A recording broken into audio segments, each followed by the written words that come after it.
What's good, everybody? Big C90210, and I'm back again. This is the finale. This is it. So this is video number 4 of my Ultimate Networking series, which is this particular one's for 7 Days to Die, but it could work for any game. So yeah, we are going to be covering Dynamic DNS in this video. Why it's good, why you should use it, and what benefits you will gain from it. So, without further ado, let's get going. So the first question is, what the fuck is dynamic DNS? So it's also known as DDNS, because obviously the first D is for dynamic, or DYDNS. It's sometimes also known as just a host redirect.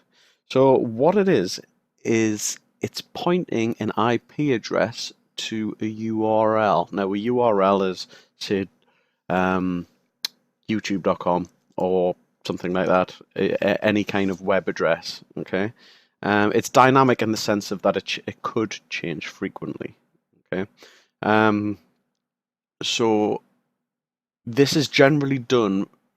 I'm actually just going to jump the bottom. This usually requires a DDNS provider.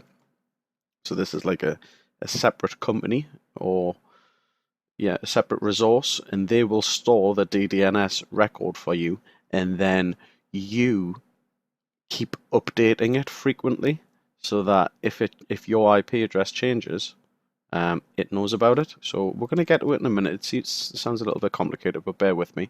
So you can update the record at the gateway level. So this means your router. So your router can update the external DDNS record automatically. Or if your router doesn't support it, you can have one of your internal PCs, such as your 7 Days to Die server, do it for you, just like the router would regularly. Okay, so if you still don't understand what I'm on about at the minute, don't worry. It'll probably make sense once I draw you a pretty picture. Okay, so here's the situation, okay? We've already seen this little network before, and we know how it works.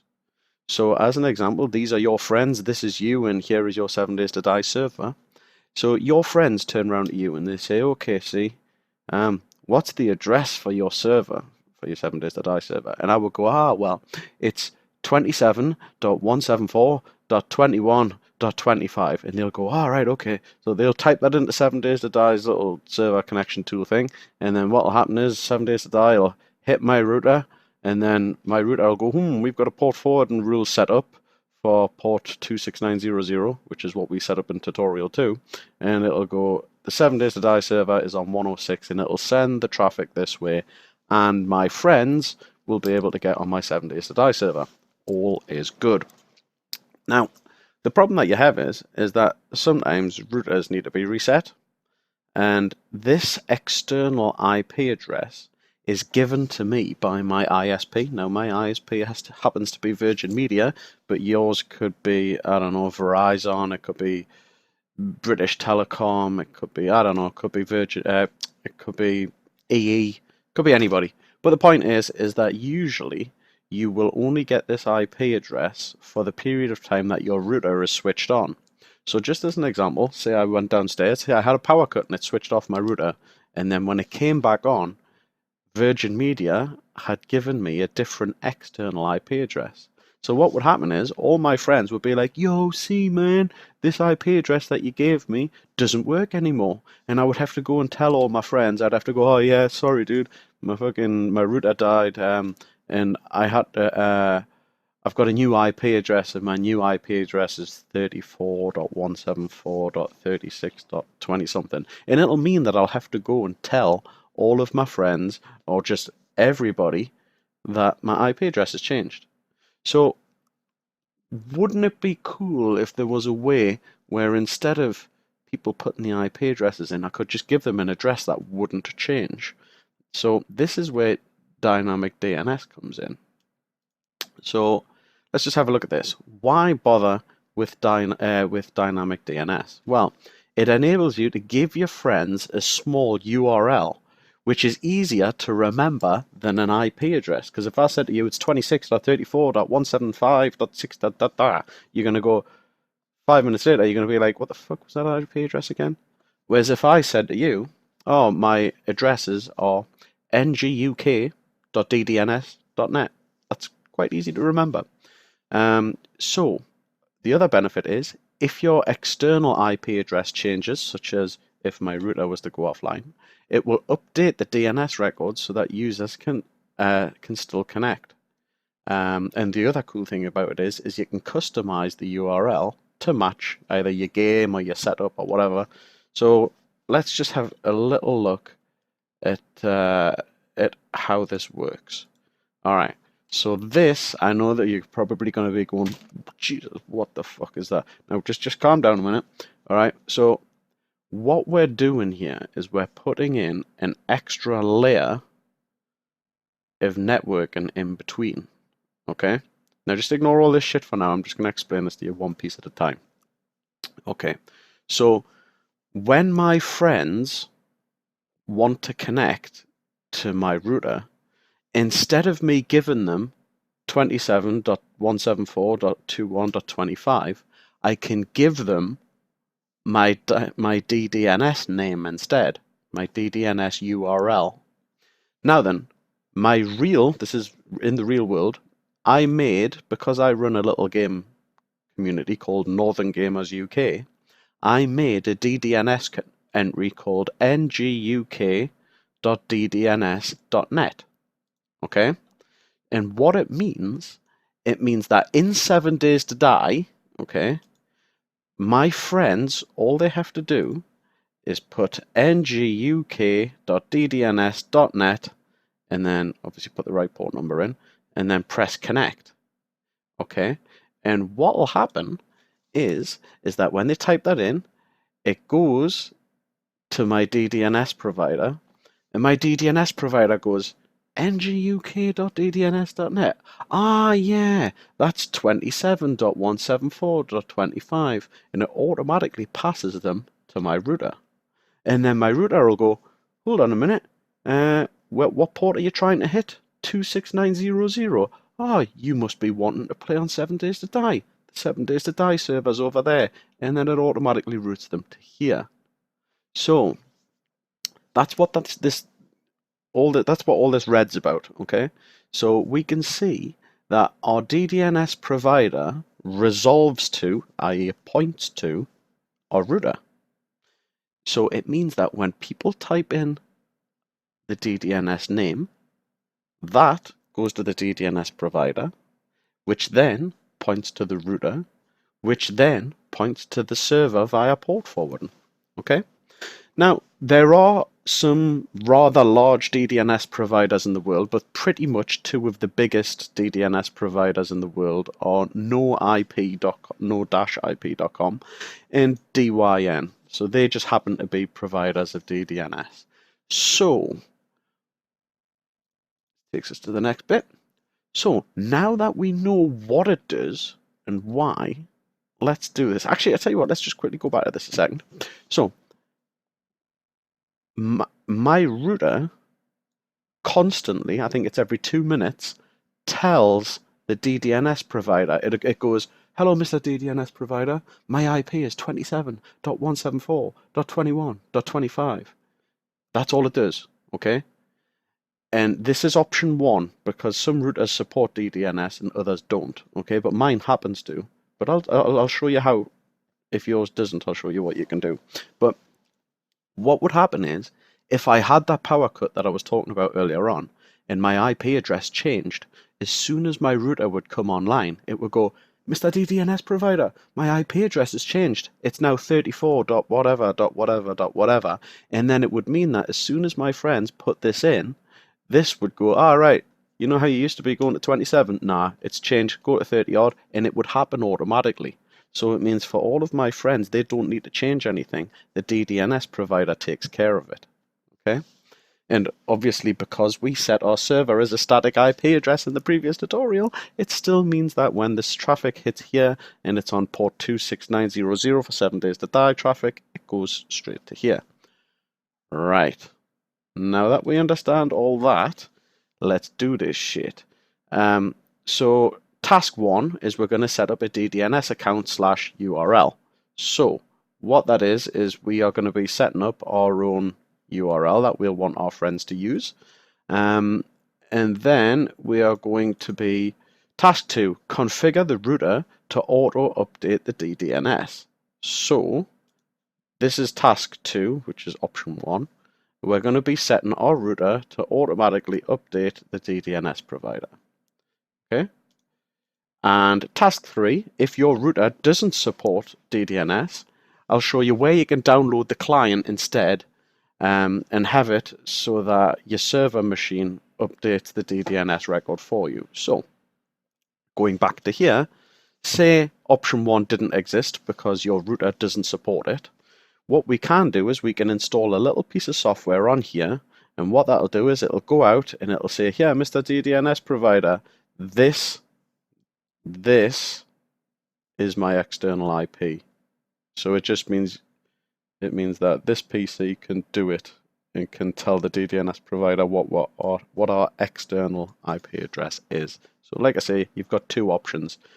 This one, option 1, obviously doesn't require a PC to be on and running all the time, but this one is handy because it means if your router doesn't support it, you can still use DDNS. Okay, so what I've done here is, this is task 2 here, so configure a router to auto update DDNS. So I've logged into my router, and my router happens to have a dynamic DNS option.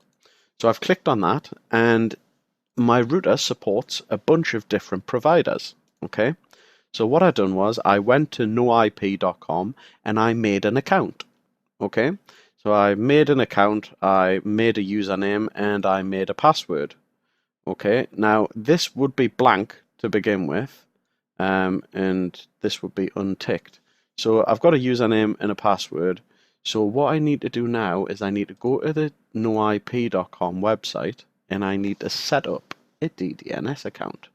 Okay, now you can get ones for free, but what it means is every 30 days you need to log into the website and you need to say, yes, I'm still using it. Yes, I'm still using it.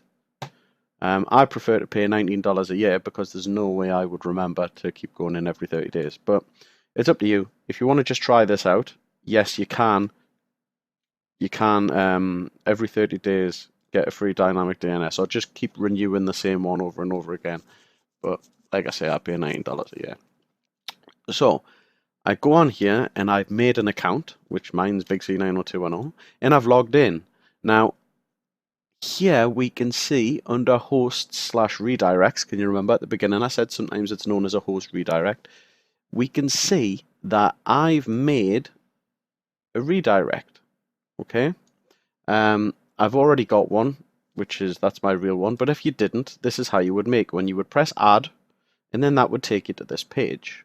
So this is the page where you set everything for the first time, just so that you can get it up and running. Okay, so just as an example, if I typed in here, I'm just going to get my horrible fucking pen tool. If I typed in this box, let's make it not so big. Say I typed in, this needs to go above here. Say I typed in test2 in this box, and I picked geekgalaxy.com. Then what it would mean is my URL for my DDNS would be test2.geekgalaxy.com. All right, but in my opinion, the whole idea of this is to try and keep it as small as possible, because if I said to my friends, oh, my address is test2.geekgalaxy.com, that's not too bad. But if I said something like, oh, it's nguk.ddns.net, it's a bit shorter. Okay, so what you do is you pick a host name that's nice and short, and then there's a list here of DDNS suffixes, which basically means the last half of the DDNS name. Okay, now what you would do, you would leave it as a DNS host. You would put your external IP address in. So this is the IP address of your router. and you would only have to do this once. So I'm just gonna pull this back up. So you would put that in, okay? Like I say, it's a one-off. And then you would type that in there, and then you would scroll down a bit and you would press save, okay? So what that is meaning is that when people go to your host name, it usually takes, by the way as well, once you've created this host, it can take a couple of hours for it to first come into effect. So don't just do it and then be like, it doesn't fucking work. So, you know what I mean? Best to do it before you go to bed, and then in the morning it'll be done, okay, for the first, when you're first creating a new host. All right. So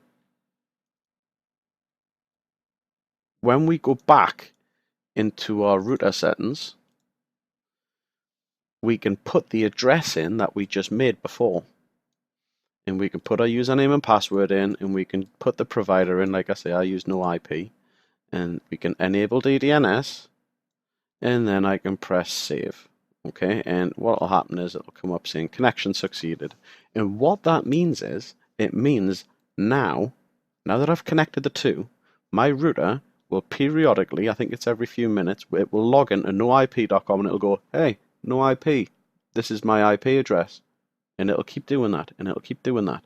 So what it does is essentially, it means it keeps updating this with the most recent IP.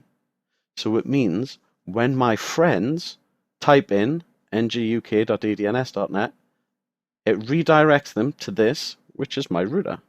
So it means that, just like I was saying earlier on, it means if my router gets switched off, and then when it gets switched back on and it's got a new IP address, it will automatically log in to noip.com and it'll go, hey, no IP.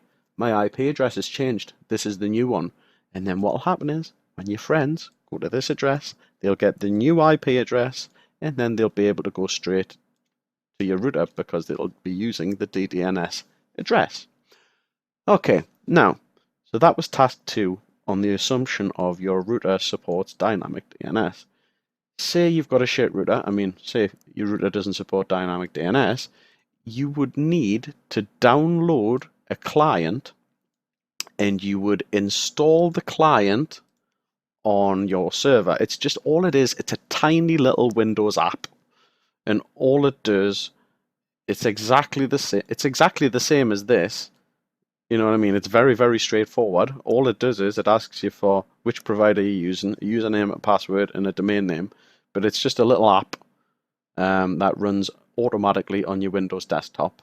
And I think what you do is, as well, you set it. There's an option for start with Windows, so that it's always running in the background, because it doesn't use anything. It barely uses any CPU power or anything like that.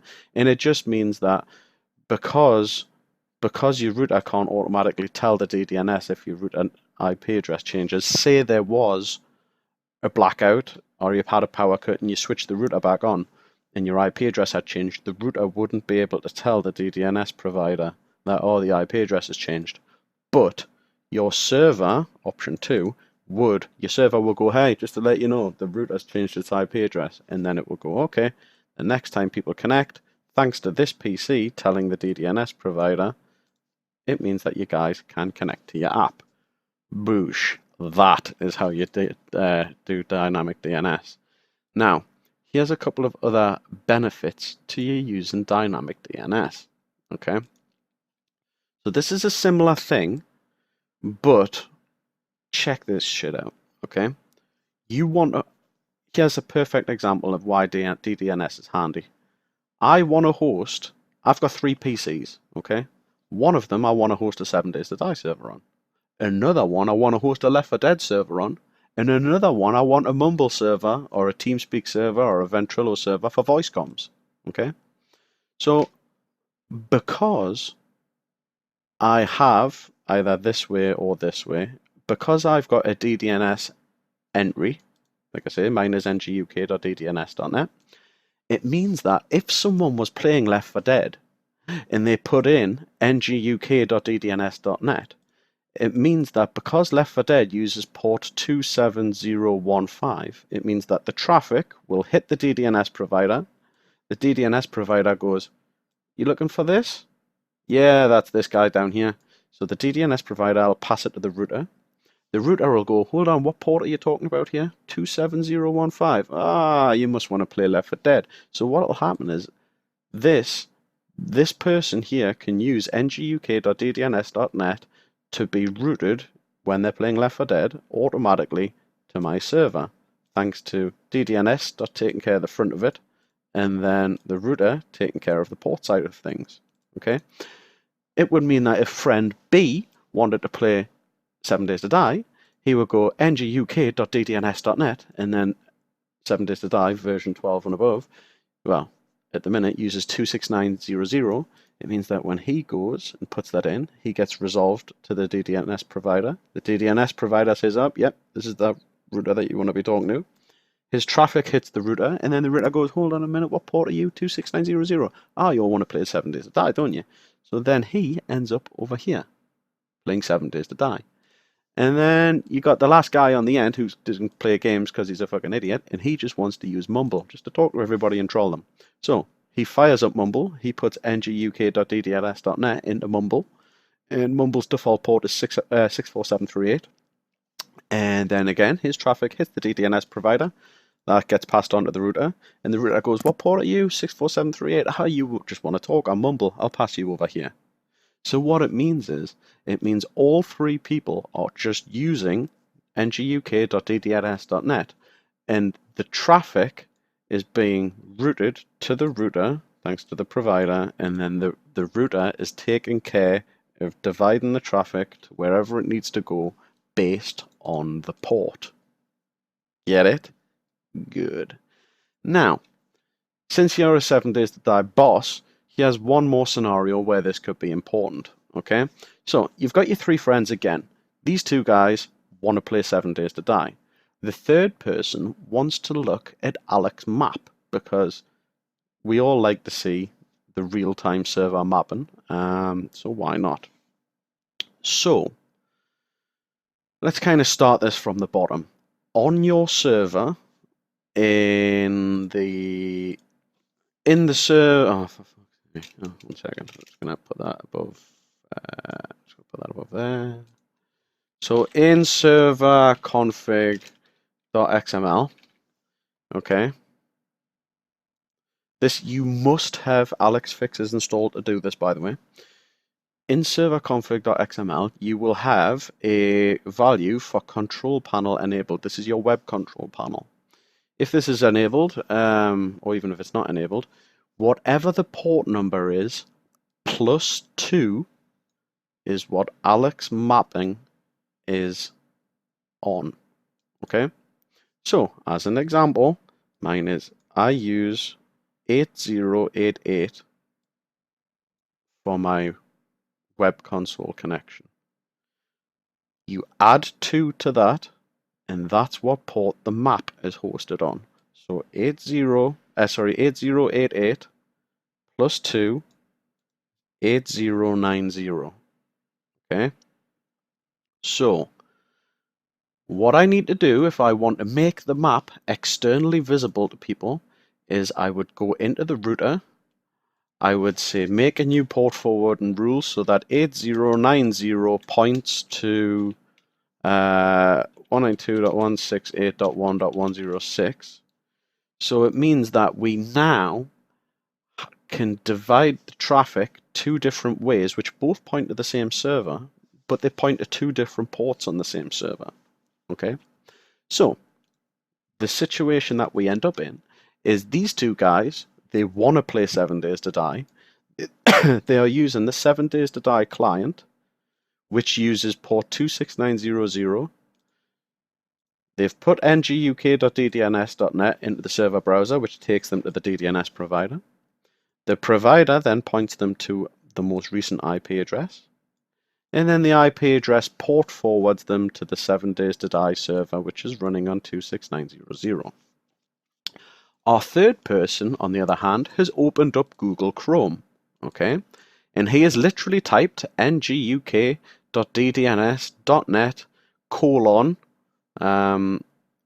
so I'm just going to put in what he's typed into the browser. He's went nguk.ddns.net colon 8090. I'm just going to pull this back in so you can see it. So he's just typed that into his browser on Google Chrome. Okay. So what happens is, first off, Google Chrome goes nguk.ddns.net. Yes, resolved. Okay, that's this IP address on 8090. It hits the router. Because we've set up a port forwarding rule like we did in tutorial 2, I think it was, 1 or 2, we will have set up a port forward rule on 8090 to point to 192.168.106, which is this machine, but on that port. And what will happen is that because Alex Fixes is running on this port, it means that this person here running Google Chrome or Firefox, don't use Internet Explorer, it's a bag of shit. It means that this person will get a real-time version of the server map displayed in their web browser, whilst everybody else is playing the game. And what's cool is, if just as an example, there's nothing stopping these guys using it at the same time as well. So it means that you could play 7 Days to Die on one monitor, and you could have the real-time map on the other monitor, and both times you're using nguk.ddns.net. One time in the game you're using 26900, and in your web browser you're using 8090 because it is 8088 plus 2, which is what Alex Mapping is hosted on. Boosh. So, yeah, that is how you do it. I'm not even kidding when I say this. That is literally it. So, well done. You are officially a fucking badass of servers.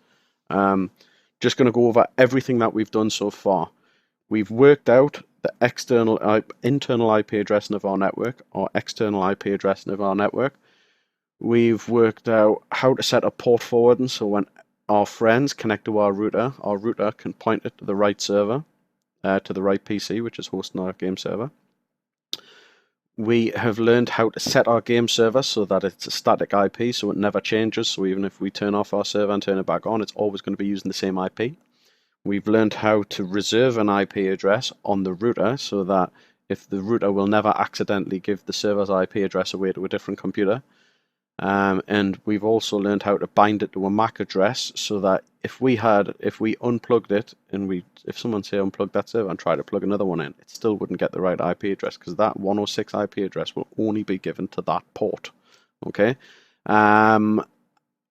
And then third off, we've learned how to make a dynamic DNS name so that we can give that name out and that we don't have to give an IP address out. All we have to give out is a URL to our friends, and then they can use that in order to access it. So just as an example, I'm opening Google Chrome here.